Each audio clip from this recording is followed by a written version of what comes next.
কি খবর সবার? ওয়েলকাম টু অ্যাসল অ্যান্ড আমার নাম খুব একটা বলা হয় না কোনো ভিডিওতে। আমার নাম হচ্ছে আহানাফ। ফাহাদ ফাসিলের যে আভেশা মুভি সেটা নিয়ে এখন কথা বলবো। তো এই মুভিটা নিয়ে খুব একটা এক্সাইটেড ছিলাম বলবো না, বাট এটা রিভিউ আমি খুবই দেখতেছিলাম, আলোচনায় ছিল, তো ভাবলাম ফাফার মুভি দেখিয়ে ফেলি কি আছে এই মুভিটা। ফিল্মটা দেখলাম, দেখার পর আমি জাস্ট ভাবতেছি যে মালায়ালাম ইন্ডাস্ট্রি আর কি করবে, কি করা বাকি রাখছে। আপনি দেখেন যে থাল্লু মোল্লার মতো মুভি তারা হিট করে ফেলছে, দেন ব্রহ্ময়োগম মেমত্তির, এরকম মুভি মালায়ালাম ইন্ডাস্ট্রিতে হিট হচ্ছে বা ব্যবসা সফল হচ্ছে। এরকম কনসেপ্টের মুভি আসতেছে। আপনি জাস্ট ভাবেন যে একটা মারামারি নিয়ে একটা মুভি তারা করে ফেলছে, জাস্ট মারামারি নিয়ে। দেন ব্রহ্ময়োগম মুভি কি ছিল, এই মুভিটা দেখার পর আমার মনে হচ্ছিল যে আর কি করা বাকি রাখছে। রিসেন্টলি তারা একদিকে আপনি দেখেন মঞ্জুমাল বয়েজ 2008 স্টোরি বেসড গল্প, দারুণ ইমোশন, সবকিছুই তারা ব্যালেন্স করতে পারে, আবার একদম বিপরীত দিক থেকে এসে তারা থাল্লো মোল্লা দেন আভেশামের মতো মুভি দিতে পারে। তো মালায়ালাম ইন্ডাস্ট্রি বর্তমান সময় মনে হয় one of the best time তারা পার করতেছে, যেভাবে তারা এক একটা গল্প নিয়ে আসতেছে। তো আভেশা মুভিটার গল্পটাও খুবই ইন্টারেস্টিং না, বাট প্রেজেন্টেশনটা আমার কাছে দারুণ লাগছে। মানে তারা যে কনভিকশনের সাথে যে কোনো কিছুই আপনাকে দেখাবে, আপনার মনে হবে যে না, একটা কিছু দেখতেছি, ভালো লাগতেছে। অন্য অন্য ইন্ডাস্ট্রির কিন্তু এভাবে কিন্তু প্রেজেন্ট করে না, যেভাবে তারা একটা সিম্পল গল্প, আমরা বলি না যে সিম্পলের মধ্যে গর্জিয়াস, এই যে তারা প্রেজেন্ট করে না, খুবই সিম্পল কিন্তু আপনার কাছে গর্জিয়াস লাগবে। তো আবেশা মুভিতে কি আছে এমন? আবেশা মুভির গল্পটা খুব একটা এক্সট্রাঅর্ডিনারি না, খুবই সাধারণ। যেমনটা হচ্ছে, তিনজন ছেলে তারা নতুন নতুন একটা কলেজে ভর্তি হয়। সেই কলেজে একদল সিনিয়র্স আছে, তাদেরকে সবসময় রেসপেক্ট দিয়ে চলতে হয়। তো সিনিয়ররা একদিন ওই জুনিয়র গ্রুপদের র্যাগিং করে, তো তাদেরকে আলাদা করে খুব মারধর করা হয়। সে কারণে তাদের ভিতর খুব প্রতিশোধের আগুন জ্বলতে থাকে। তো তারা প্রতিশোধ নিবে, বদলা নিবে।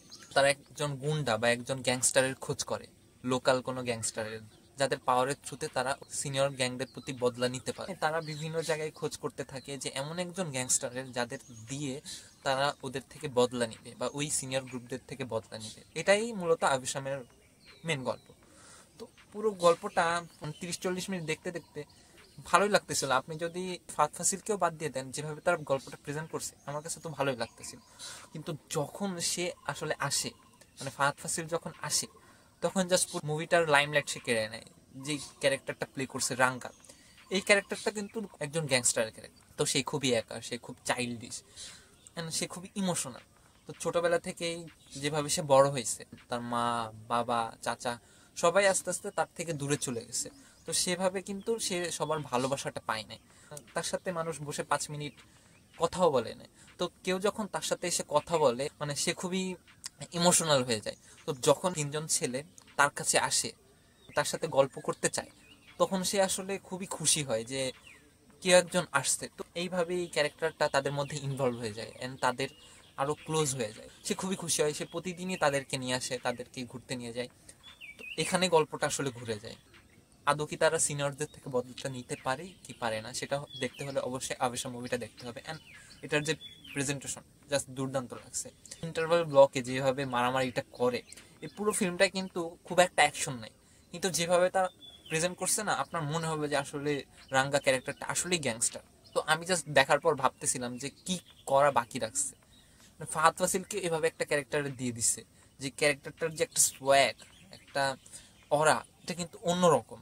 মুভিটাই ফাহাদ ফাসিলের ইয়াং লুকটা আমার কাছে দারুণ লাগছে, স্পেশালি মানে বুড়া লুকের থেকে, মানে এইজ লুকের থেকে ইয়াং লুকটা বেটার লাগছিল। স্টোরিটা যদিও অনেকের কাছে ভালো নাও লাগতে পারে, অনেকটাই স্লো পেস বলতে পারি, বাট আমার কাছে দারুণ লাগছে যেভাবে তারা প্রেজেন্ট করছে।